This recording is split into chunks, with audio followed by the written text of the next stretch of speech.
Hello, this is example of backend API generator. So before we start, we have to make sure that we have some things installed. So first it is a Java. So you need at least version 1.8. Then what you need is Maven. So I think that any version should be good here, but I'm here using 3.5. And the last thing is Node. So here I'm using version 8.11, but any should work. So first step is to create a basic Spring project, and we can use start.spring.io to generate this. So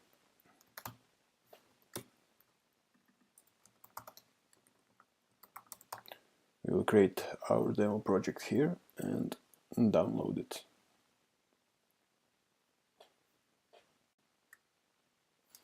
After it's downloaded, we can move it to our project directory and unzip it. So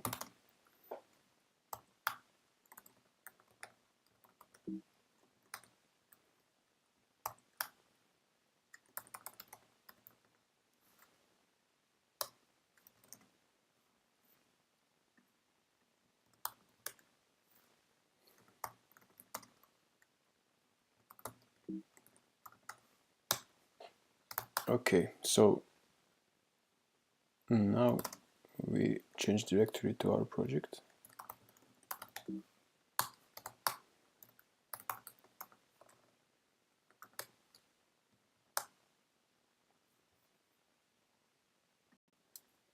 Okay, so let's open our project in IDE. So I'm using IntelliJ IDEA here.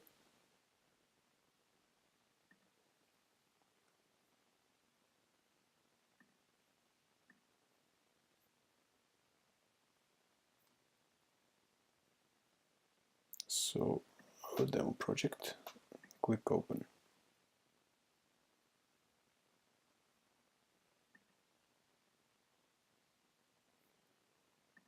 Okay. After this is done, then you have to download a generator. So you can do that with Git.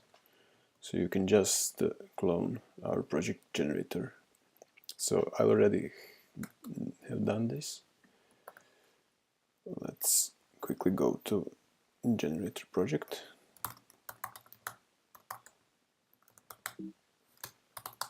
Okay, so you can see it here. Then you would have to run npm install and you would be ready to generate your backend API.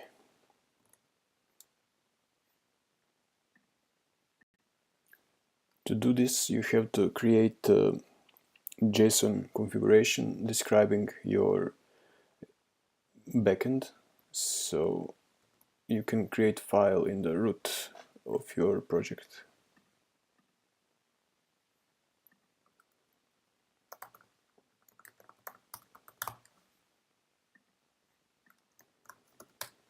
Okay, and now you can check documentation and see configuration file properties that you have to provide and how to describe your API endpoints. And you have example here that can you use for the starting point.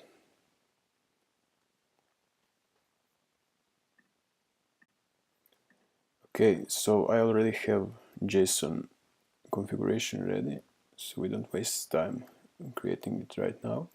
So this configuration, you can see we define some package names, we define REST endpoint for the API, we define do we want to use auto-generated documentation that will list all of our API calls. Then we define list of models. So you can see here we will have like application that will manage property and apartments for renting. So you can see that we will have property model that will have some properties like name, geographic location, and relations. So property will have many apartments, then it will be assigned to some country, and it will have tags, and so on. You can see that we also define apartment entity, we define tag entity, country, and period price, which we will use to set prices for our apartments. Okay, now we have everything we need to generate those files, so we'll copy path to our generator configuration, and then we will invoke our generator.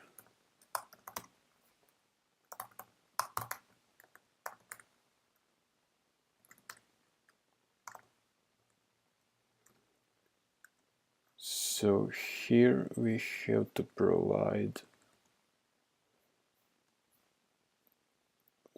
location of our project and location of our configuration. So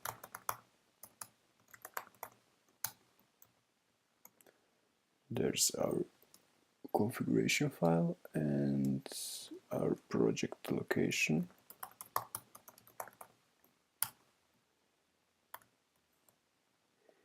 So it is a root directory of our project.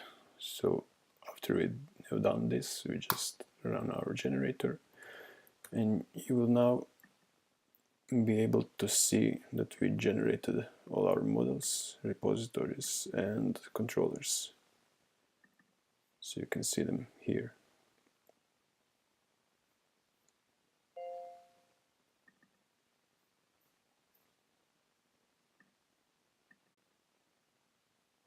Okay, before we continue, we have to add the dependencies, so you can see that some of this code is red.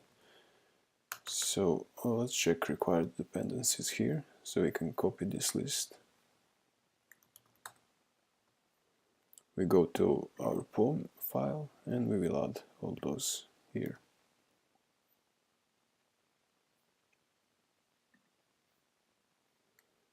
Okay, and we need a build plugin, which we will add here.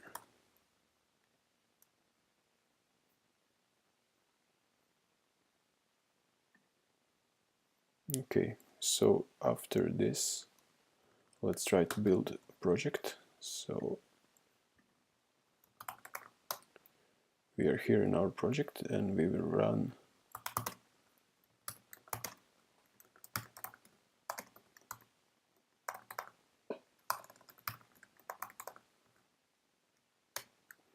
Maven build commands. So this will package our project.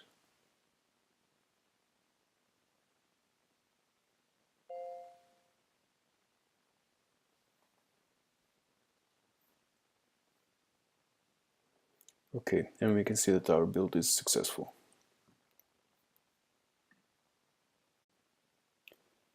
Okay, so out of the box, Spring Security is not configured. Actually, it's configured with default configuration, so let's quickly create our configuration. That will we will pick it from the documentation. So let's just create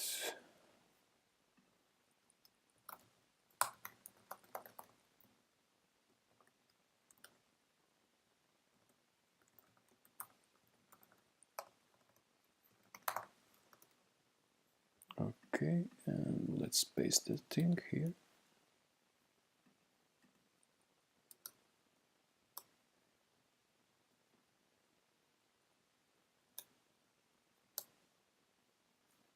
Okay, so that's ready, and we also have to enable Swagger documentation. Okay, that's ready, and I will add configuration file here.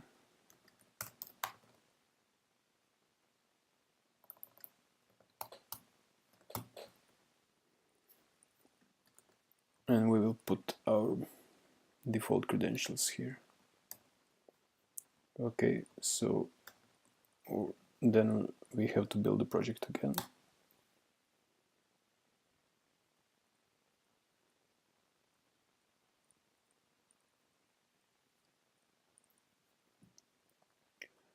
And after this is built, it will be in target directory. So you can see our jar file here. So let's start it. So we also have to point to our configuration that we created.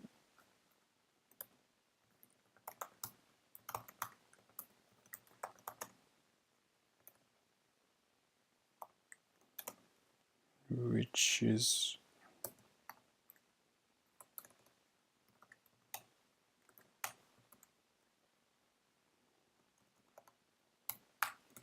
here, and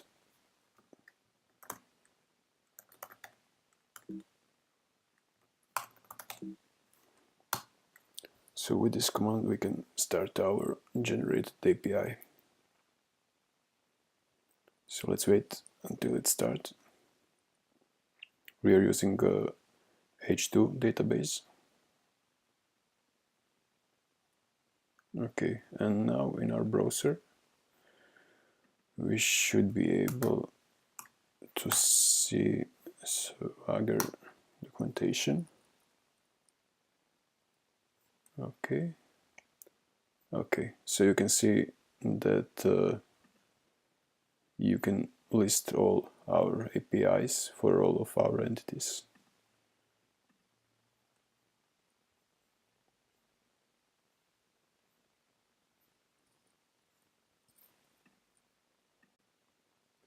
Okay, so after we have this in place, we can generate our web UI. So to do this, you can follow the steps in React App Generator. So, okay, so you have README file here, which you can follow. Okay, so we have to use create React app to generate our base project. Oh, let's quickly do that.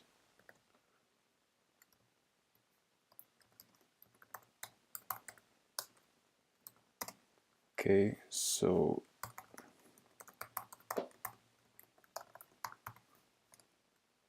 we will call it demo project UI. Okay, so this will now set up our React project and download dependencies.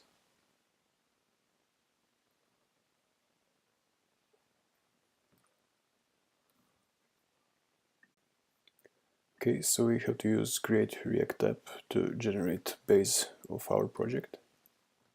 So let's quickly do this.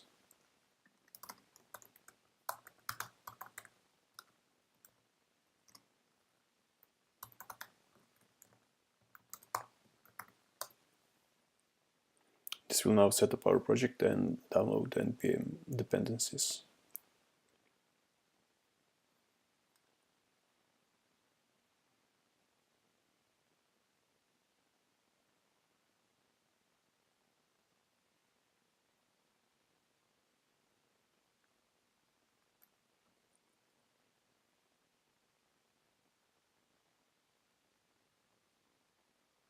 Okay, it's done.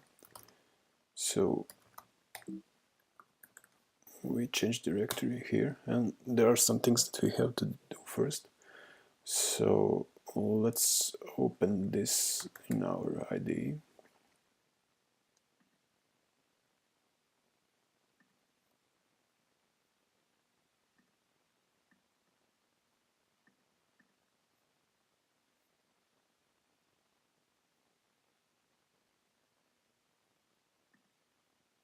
Okay, and this one.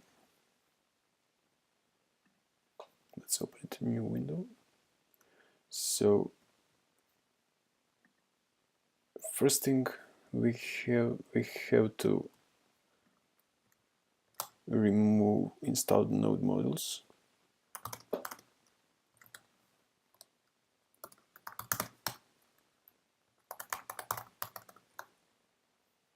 Okay, because we have fixed version numbers of our dependencies on which generator is tested.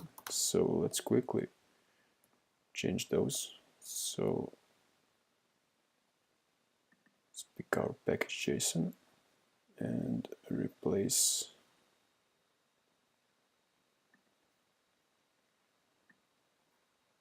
default dependencies. Okay.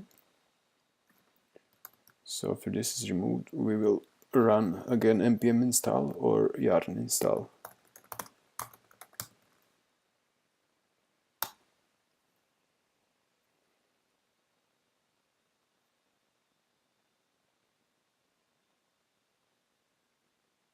And after this is done, we have to set up our JSON configuration for UI and generate UI.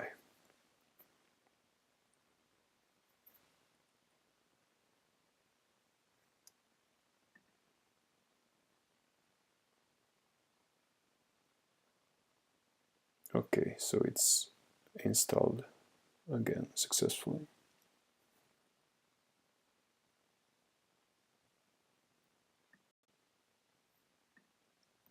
Okay, so first we also have to add some additional things. So we have to create an file in our project.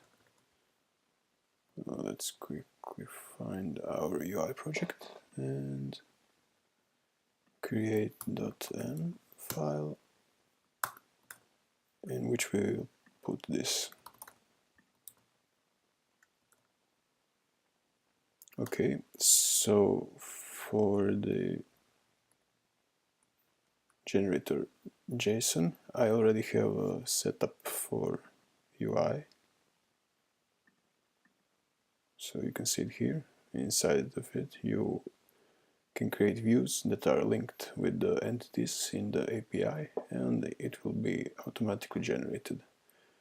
So let's quickly try to generate this.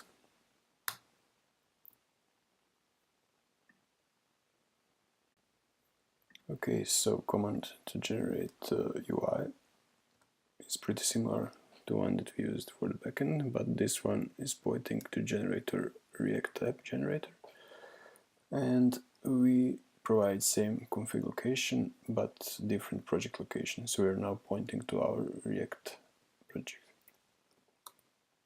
Okay, so this is generated, and you can see in source files that we created views for our entities and basic setup. So let's try and run this. So we will switch to our UI project and run yarn.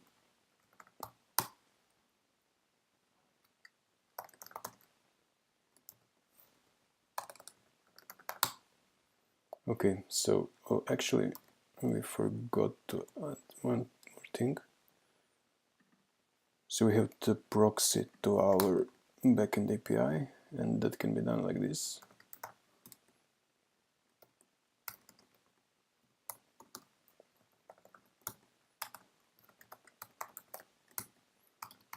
So this is the address of our backend API. Okay, now we can start our project.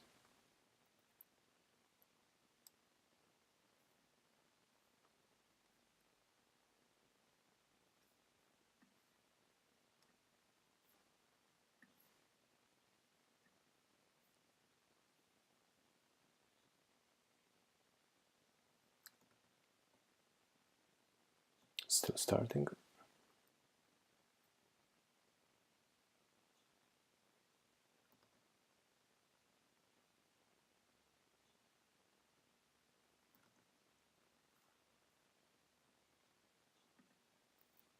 Okay, so we're not logged in at the moment. We just resize this. Okay, so after we log in, we can see all of our entities and we can add new, edit, create, and do simple CRUD operations.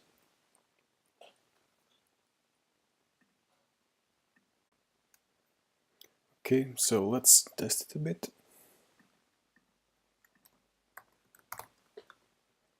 You can see that entities are appearing in a grid. Okay, so filters are also working. You can see.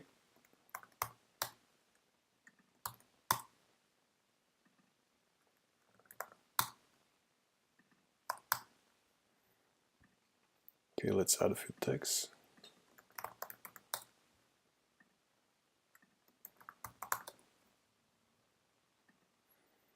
Okay, now property. This is a bit more complex form. So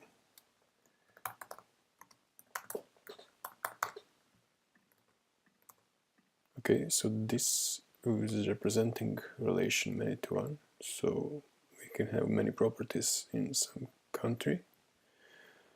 Then this part is representing relation many to many. So we can have multiple tags on property. And this one is one to many. So property is owning some apartments. So let's add one.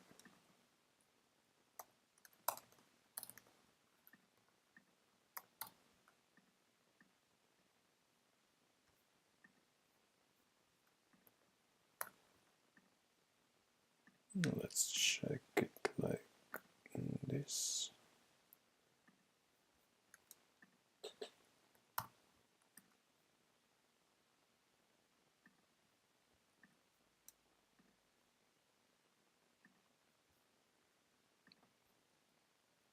Okay, so we saved it, and let's see, is everything saved to the database? So yes, we added those values here. Tag is here also, our apartment with its pricing.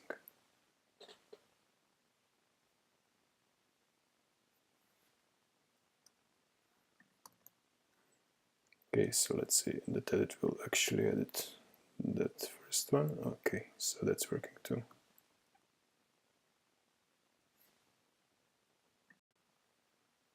Okay, so who would like to change form styling or any styling on the page? We can do that without modifying generated code. So our code here will check does app custom.css exist, and it will load it if it does. So let's try to add it here now.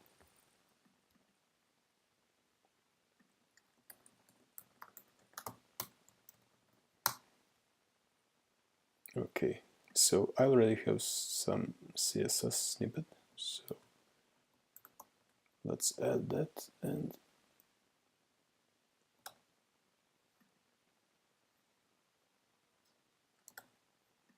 see if that worked. Okay, you can see the styling is changed.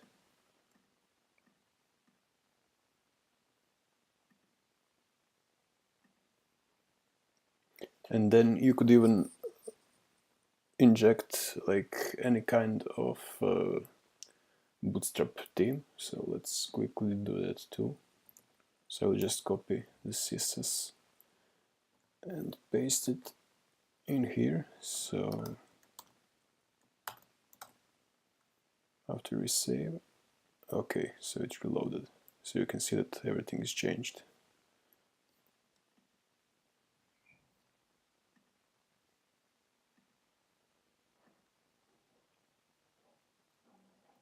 And to revert back, we can just